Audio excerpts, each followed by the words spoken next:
Kwa majina naitwa Hamza Juma Njiku, ni diwani wa kata hii ya Engutoto. Nimekuja hapa mbele yenu kueleza ujio wa mradi wa ujenzi wa uwanja kwa ajili ya mazoezi timu za AFCON. Kama mnavyojua, mwakani 2027 nchi yetu itakuwa ni kati ya nchi 3 za East Africa ambazo zinaandaa mashindano ya AFCON kwa timu za Afrika.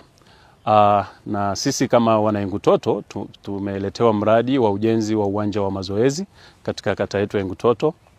Kwa hiyo nimekuja mbele yenu ili kuwaeleza, kujua nini kinaendelea katika kata yetu.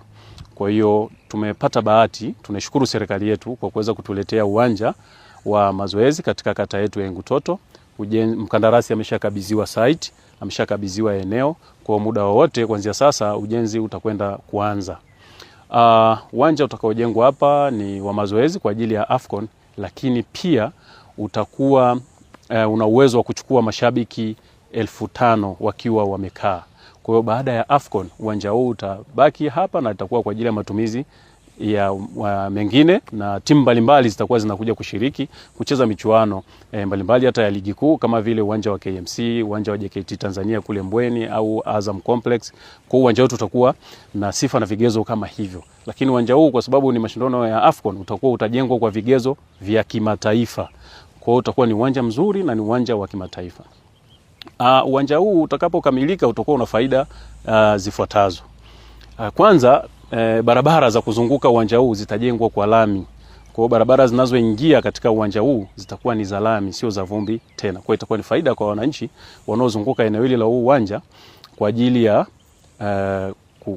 kuingia uwanjani. Barabara hizo zitakuwa ni za lami na itakuwa ni faida. Kwa yule tu mtu asioelewa, uwanja huu unajengwa katika mtaa wa Block D katika kata hii ya Engutoto. Mtaa wa Block D ni mtaa ambao upo katikati ya kata ya Engutoto. Lakini pia wakati wa ujenzi sasa ambao unajengwa uwanja huu, tunaomba wananchi wachangamkie fursa, kwa sababu hapa kuna kina mamalishe, kina babalishe. Tunaomba waje wajitokeze, wachangamkie fursa waweze kupata riziki. Lakini pia vijana wetu waweze kupata ajira za muda kwa ajili ya ufundi, watasaidia mafundi ujenzi, mafundi wa umeme, mafundi wa plumbing. Kwa hiyo wachangamkie fursa ili waweze kujipatia na wao kipato, kwamba mradi umekuja lakini pia waweze kupata vipato vya mtu mmoja mmoja. Lakini pia kuna majengo kama mnavyoyaona hapa. Haya majengo yalijengwa na wananchi au wafanyabiashara. Zamani hapa palikuwa pajengwe soko, lakini sasa ule mradi wa soko umehamishwa hapa, panajengwa uwanja. Kwa hiyo tunawatangazia wananchi wale ambao wenye vibanda vyao waweze kuvibomoa kwa haraka sana, ili ujenzi huo uweze kuanza na tusije tukaukwamisha ujenzi. Kwa hiyo tumetoa tangazo, tumeshawatangazia wananchi na tayari wameshaanza kubomoa majengo yao ili kupisha mradi huo wa ujenzi.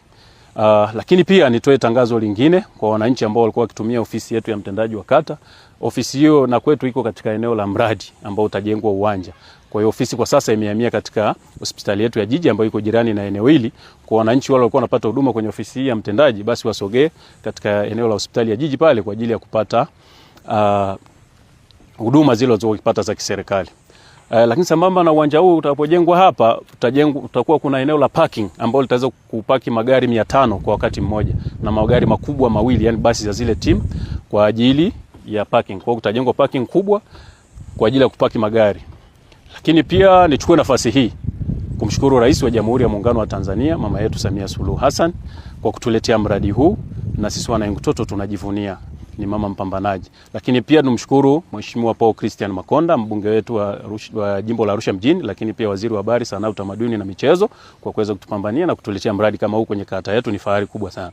Lakini pia nimshukuru Mheshimiwa mstahiki meya wa jiji la Arusha, Mheshimiwa Maximilian Matley Ranke, na yeye pia pamoja sambamba na mkurugenzi wa jiji la Arusha John Kayombo, kwa kuweza kutuletea mradi huu katika kata yetu. Kwa kweli tunawashukuru wote na tunashukuru serikali kwa ujumla, lakini pia tunawashukuru wananchi wa kata ya Engutoto ambao wanaendelea kutupa ushirikiano mkubwa katika majukumu yetu.